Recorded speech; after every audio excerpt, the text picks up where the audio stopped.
i-support natin ang Amerika at lalo na po yung mga leaders natin dito. Ang i-support natin po yung naninindigan para sa ating bansa. Kalinya ng policy ng ating Pangulong Bongbong Marcos na naninindigan po sa West Philippine Sea. Hindi yung gustong gawin na tayong province ng China. So kung critical po yung midterm election, may mga nakalusot pa kasi nadali po ng mga fake surveys na mindset yung mga tao. Maraming mga kaalyadong politiko si Xi Jinping ang nanalo po. Parang alam ko na niya, Mr. Maravillas. Kilalang kilala natin. Yun na nga po ang nakakalungkot. Pero we will not stop mga kababayan sa ating kampanya na imulat yung ating mga mamamayang Filipino. Na wag nating sinusupport itong mga Manchurian candidate, yung mga pro-China politikos.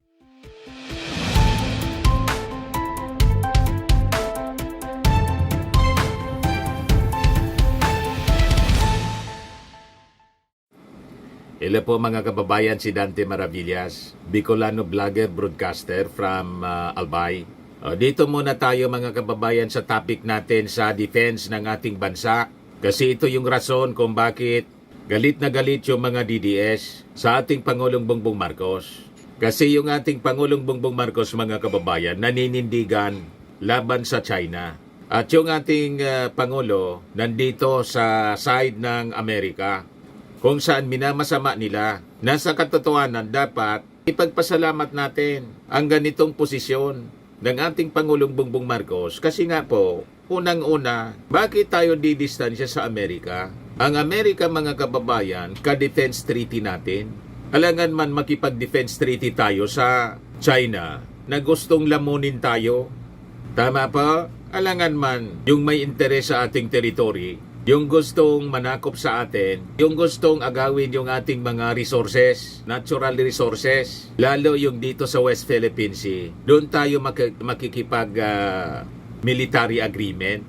Ano yan? Isa lang na baliw na leader na sisiraan ang ulo ang gagawa ng ganon. So ngayon, yung Amerika po, may warning. Yung ating defense chief, pumunta kasi po doon sa Singapore. May conference doon. Yung mga defense secretaries, kaya nandun si Gibo Teodoro mga kababayan. O ngayon, sabi po ng defense secretary ng Amerika, yung China niya, nagre-ready na gumamit ng military force dito sa Asia. Yan Pentagon Chief, China preparing to use military force in Asia. Yan sabi po ni Hegseth, Defense Secretary ng Amerika, sa Shangri-La Dialogue sa Singapore. Sabi po ni US Secretary of Defense Pete Hegseth, itong China niya is credibly preparing to use military force to upend the balance of power in Asia, vowing the United States was here to stay in the Indo-Pacific region. Kaya kailangan po i-support natin ang Amerika at lalo na po yung mga leaders natin dito. Ang i-support natin po yung naninindigan para sa ating bansa. Kalinya ng policy ng ating Pangulong Bongbong Marcos na naninindigan po sa West Philippine Sea. Hindi yung gustong gawin na tayong province ng China. So kung critical po yung midterm election, may mga nakalusot pa kasi nadali po ng mga fake surveys na mindset yung mga tao. Maraming mga kaalyadong politiko si Xi Jinping ang nanalo po. Parang alam ko na niya, Mr. Maravillas. Kilalang kilala natin. Yun na nga po ang nakakalungkot. Pero we will not stop mga kababayan sa ating kampanya na imulat yung ating mga mamamayang Filipino. Na wag nating sinusupport itong mga Manchurian candidate, yung mga pro-China politikos, madaling sabi. The Pentagon chief made the remarks at an annual security forum in Singapore as the administration of US President Donald Trump spars with Beijing on trade, technology, and influence over strategic corners of the globe. So sabi po ni Hegseth, the threat China poses is real and it could be imminent. Beijing is credibly preparing to potentially use military force to alter the balance of power in the Indo-Pacific. Hegseth warned the Chinese military was building the capabilities to invade Taiwan and rehearsing for the real deal. Hegseth described China's conduct as a wake-up call, accusing Beijing of endangering lives with cyber attacks, harassing its neighbors, and illegally seizing and militarizing lands in the South China Sea. Dito po sa West Philippine Sea, gustong kami ng China, gustong kontrolin mga kababayan. Payag tayo sa ganon? Pag po tayo mga kababayan papayag, dito na nga po sa ating bansa mismo, buti na lang naging masigasig yung ating mga authorities. Ang daming mga Chinese nationals ang naniniktik sa atin. Just the other day may warning si Ramon Tulfo tungkol sa dito telecommunications po. Yung bagong telecom provider dito na Chinese owned po. Yan yung post niya nung May 25 21. Sabi ni Montolfo, below is an internal memo at dito telecommunity about the article I wrote about the 40 Chinese nationals who have overextended their stay in the country. Yan ito yung report ng Billionaire News mga kababayan tungkol sa naging expose ni Ramon Tulfo. Yan Ramon Tulfo, 400 Chinese spies nagtatrabaho sa dito telecommunity. Pakinggan natin yung report mga kababayan. Nagbabagang po mahayag na si Ramon Tulfo ang muling nagpasiklab sa national security. Ito'y matapos niyang ibunyag na may nasa 400 Chinese national na umano'y iligal na nananatili sa bansa at laho sa dito telecommunity. Ayon kay Tulfo, hawak ng mga dayuhan ang iba't ibang executive position sa kumpanya at posibleng mga espiya ng China.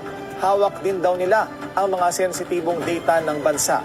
Sabi ni Tulfo, pumasok daw sila sa Pilipinas gamit ang tourist visa sa panahon ni dating Pangulong Rodrigo Duterte sa ilalim ng sponsorship ni Dagdag pa ni Tulfo, alam daw ito ng ilang immigrants na ginagamit ang mga dayuhan bilang milking cows. Sinubukang humingi ng pahayag ang Billionaire News Channel sa dito pero nagsabi lang na dinidiscuss pa nila ito internally. Ayon naman sa Bureau of Immigration, sineseryoso pinag-aaralan na nila ang report ni Tulfo. Ngayon, ito yung follow-up mga kababayan ng balitang yan. Nag-react na yung dito telecommunity. Below is an internal memo at telecommunity about the article I wrote about the 400 Chinese nationals who have overextended their stay in the country. Dear team, as you may know, yesterday, there was a negative news article about spying and lack of visas that reference our Chinese colleagues or assignees at dito. There have been some inquiries from customers on the enterprise side and we may have similar ones at consumer. For everyone's guidance, may I suggest the following response. We saw the news item and dito will issue a reply in due time. We will send you a copy as soon as possible. Beyond that, it's best not to say anything more. Finally, please be assured that your dito leadership is working to address this matter swiftly and we will have the necessary public statement, communication, and regulatory plan in place. For everyone's guidance, please.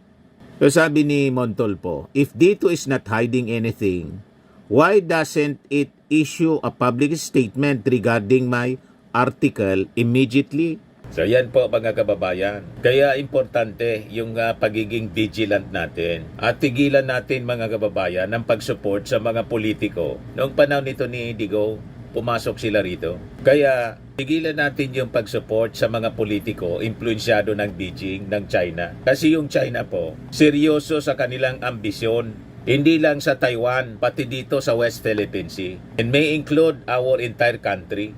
Gusto ng kamkamin, pati po yung Palawan. Palawan na mismo. You see? Kailangan seryosoin natin yung ating national security. Kaya tama itong yung ating defense chief, si Gibo Chodoro, nandun sa Singapore. Nagkausap ni Hegseth. Sabi dito sa balita, as Hegseth spoke in Singapore, China's military announced that its Navy and Air Force were carrying out routine combat readiness patrols around the Scarborough Shoal dito sa ating chain reef and rocks bridging dispute with the Philippines. China's assertiveness in the South China Sea has only increased in recent years. Sabi po ni Casey Mays, charged the affairs at the US Embassy in Singapore sa interview ng mga journalists. I think that this type of forum is exactly the type of forum where we need to have an exchange on that. O ito po yung pag-uusap mga kababayan ng ating defense chief na si Gibo Teodoro with US Defense Secretary Hegseth. Pakinggan natin yung kanilang pag-uusap.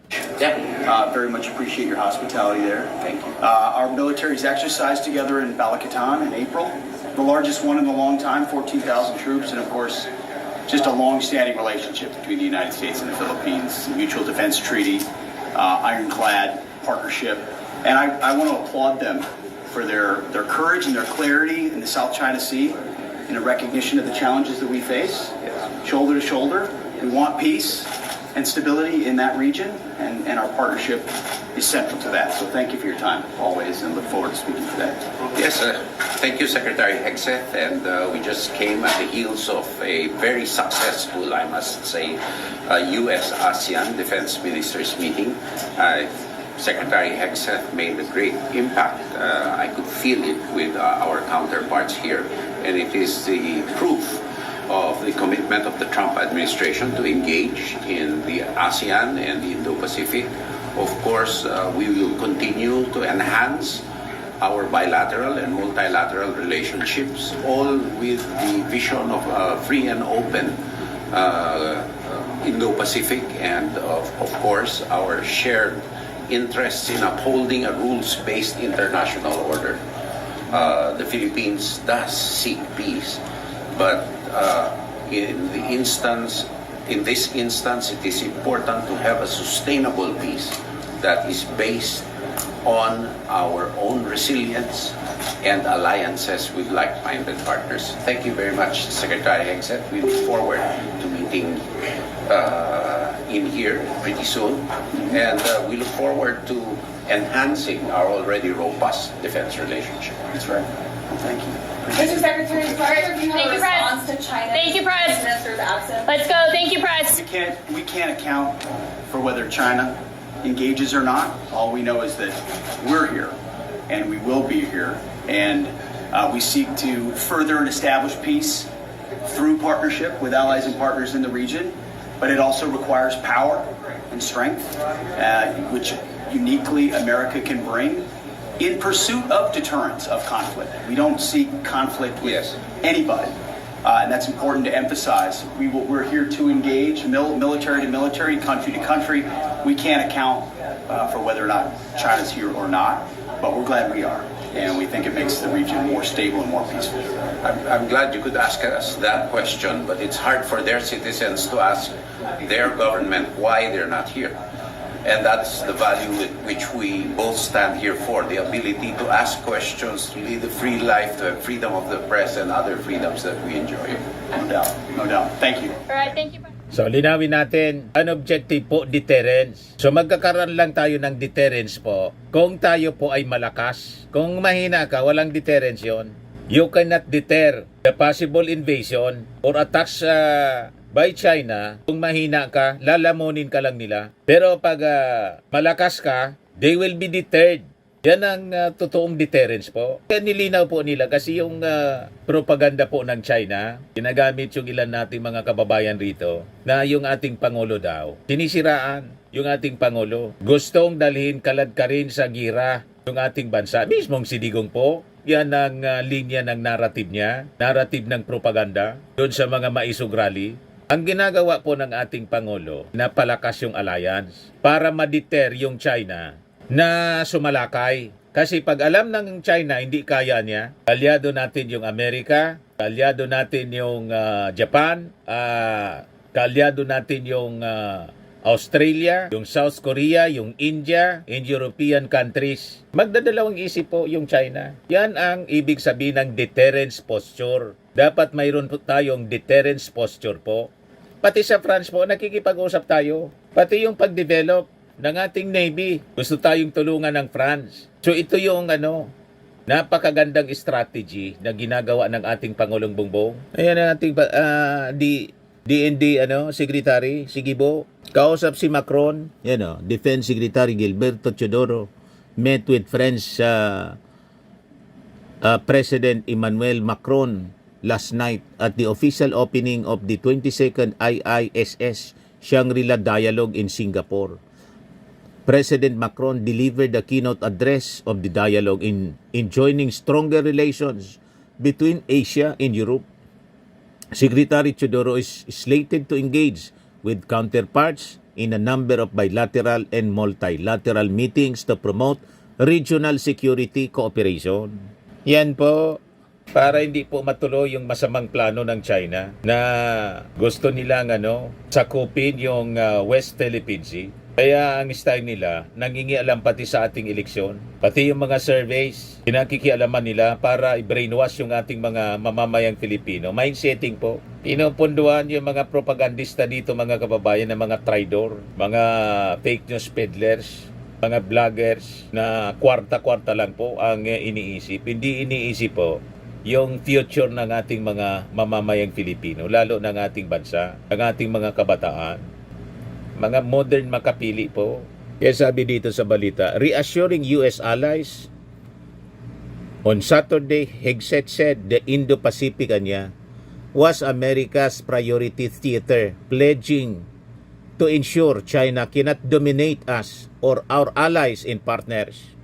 He said the United States had stepped up cooperation with allies, including the Philippines and Japan, and reiterated Trump's vow that China will not invade Taiwan on his watch. But he called on U.S. partners in the region to ramp up spending on their militaries and quickly upgrade their own defenses. Asian allies should look to countries in Europe for a newfound example, sabi po ni Hegseth, citing pledges from NATO members, including Germany, to move toward Trump's spending target of 5%. Kaya tayo tuloy-tuloy ang ating modernization ng ating military para sa ating defense. Hindi para makipagyera, kundi para ma-deter ang anumang masamang hangarin, lalo na po ng China. So huwag ninyong paniniwalaan yung mga propaganda. Basta't po mga pro-Duterte vloggers, huwag kayong maniniwala niyan. Mga propagandistang influensyado po ng Beijing. Hindi interes ng ating bansa sinusulong nila. Interes ng kanilang bulsa. Di ba po? Ito naman po yung bago naming product na binibenta online. Eye Glow Serum, whitening po siya. Tingnan ninyo yung epekto sa aking anak na architect before and now. Yung mga inquiries po ninyo, dumiretso na lang kayo sa kanyang Facebook account, Riz Maravillas.